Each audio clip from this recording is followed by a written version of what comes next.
तो चलिए अब अपना क्वेश्चन नंबर 4 करते हैं। क्वेश्चन है, if the areas of two similar triangles are equal prove that they are congruent. हमें यहाँ पे गिवन में टू सिमिलर ट्रायंगल्स दी गई हैं और उनके एरियाज भी आपस में इक्वल हैं। हमें प्रूव करना है कि वो दोनों ट्रायंगल आपस में कॉन्ग्रुएंट भी हैं। तो जो सबसे पहले हमें गिवन में दिया गया है वो लिखेंगे टू सिमिलर ट्रायंगल्स, यानी कि दोनों ट्रायंगल आपस में क्या है, सिमिलर हैं। तो हम मान लेते हैं कि ट्रायंगल एक है हमारे पास ए बी सी, ये सिमिलर है ट्रायंगल डी ई एफ के। ये हमारे पास टू ट्रायंगल है और ये आपस में सिमिलर है और इनके एरियाज भी क्या है, आपस में इक्वल है। तो हम लिखेंगे area of triangle A B C is equal to area of triangle D E F. ये हमें गिवन में दिया गया था, लिख लिया है। हमें प्रूव करना है कि ये दोनों ट्रायंगल आपस में कॉन्ग्रुएंट भी है, जैसे हम 9th क्लास में करते थे। ठीक है, तो यहाँ पे इनको कॉन्ग्रुएंट भी प्रूव करना है, तो वो टू प्रूव में लिखेंगे हम triangle A B C is congruent to triangle D E F. ये हमें टू प्रूव यानी कि शो करना है।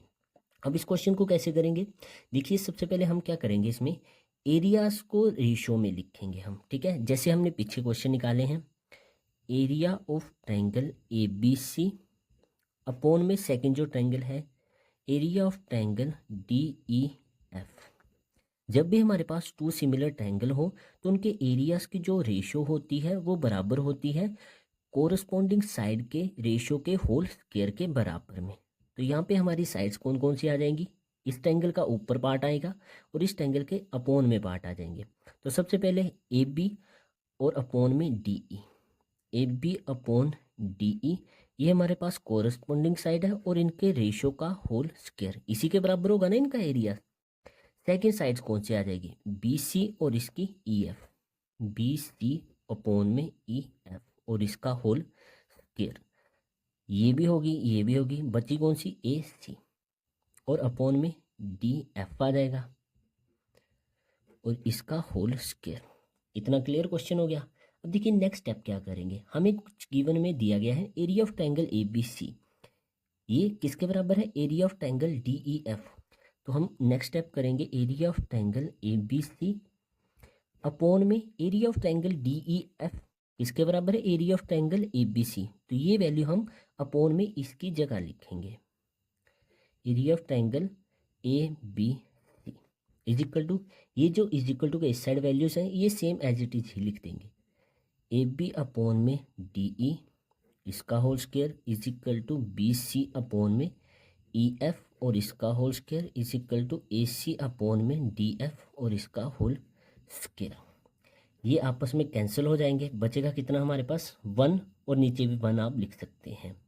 तो देखिए A B upon D E का जो होल स्क्वायर है किसके बराबर आ गया, 1 के बराबर। अलग अलग करके लिखेंगे अब इनको, अपॉन में डी ई का होल स्क्वायर ये बराबर आ गया 1 के। सेम सेकंड स्टेप क्या आ जाएगा, B C upon E F का होल स्क्वायर ये भी 1 के बराबर, ई एफ का whole square is equal to 1। Same as it is third step, A C upon D F का होल स्क्वायर हमारा 1 के बराबर। अब एक को सॉल्व करूंगा, बाकी एज इट इज आप डायरेक्ट लिख लेना। ठीक है, तो होल स्क्वायर है, स्क्वायर दूसरी साइड जाके स्क्वायर रूट बना देता है, तो क्या आ जाएगा, A B upon D E is equal to square root 1। Square root 1 किसके बराबर होता है, 1 के, हमें पता है ना ये। तो A B upon D E किसके बराबर आ गया, 1 के। अब देखिए डी ई डिवाइड में है, 1 के साथ मल्टीप्लाई होगा तो सेम डी ई आ जाएगा। तो ए बी किसके बराबर आ गया हमारे पास यहाँ पे, डी ई के। सेम यहाँ पे B C upon E F, square उधर जाके स्क्वायर रूट बनाएगा तो स्क्वायर रूट 1 कितना होता है, 1, ये भी सेम आ जाएगा। ई एफ डिवाइड में है, दूसरी साइड जाके मल्टीप्लाई हो जाएगा, तो बी सी किसके बराबर आ गया, ई एफ के। सेम यहाँ से ए सी अपॉन डी एफ का होल स्क्वायर, स्क्वायर उधर जाके स्क्वायर रूट बना देगा, किसके बराबर आ जाएगा ये, 1 के। तो ए सी किसके बराबर आ गया, ये डिवाइड में इधर जाके मल्टीप्लाई डी एफ के।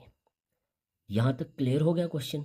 अब देखिए हमारे पास टू ट्रायंगल थी ए बी सी और डी ई एफ, इनकी देखिए कोरस्पॉन्डिंग साइड जो है आपस में बराबर आ जाएंगी जब ट्रायंगल में आप देखेंगे। ये देखिए एक है A B C, second triangle आ गई मान लीजिए डी ई एफ। अब देखिए ए बी साइड किसके बराबर आ रही है, डी ई के, ये वाली साइड इसके बराबर, बी सी ई एफ के, बी सी ये वाली साइड हमारी ई एफ के बराबर आ गई, ए सी डी एफ के, ए सी ये वाली साइड हमारी ये डी एफ के बराबर आ गई। हमें पता है जब किसी भी ट्रायंगल की कोरोस्पोंडिंग साइड्स इक्वल हो तो वो ट्रायंगल आपस में क्या हो जाती हैं, कॉन्ग्रुएंट हो जाती हैं। तो हम यहाँ पे डायरेक्ट लिख सकते हैं कि triangle A B C is congruent to triangle D E F. कैसे, by S S S rule, side side side rule या फिर सिमिलैरिटी क्राइटेरियन। तो ये हमारी ट्रायंगल क्या होगी, आपस में कॉन्ग्रुएंट होगी। बस यही हमें इसमें प्रूव करना था। आई होप आपको अच्छे से क्लियर हो गया होगा। चलिए मिलते हैं नेक्स्ट क्वेश्चन के साथ नेक्स्ट वीडियो में। जय श्री राम।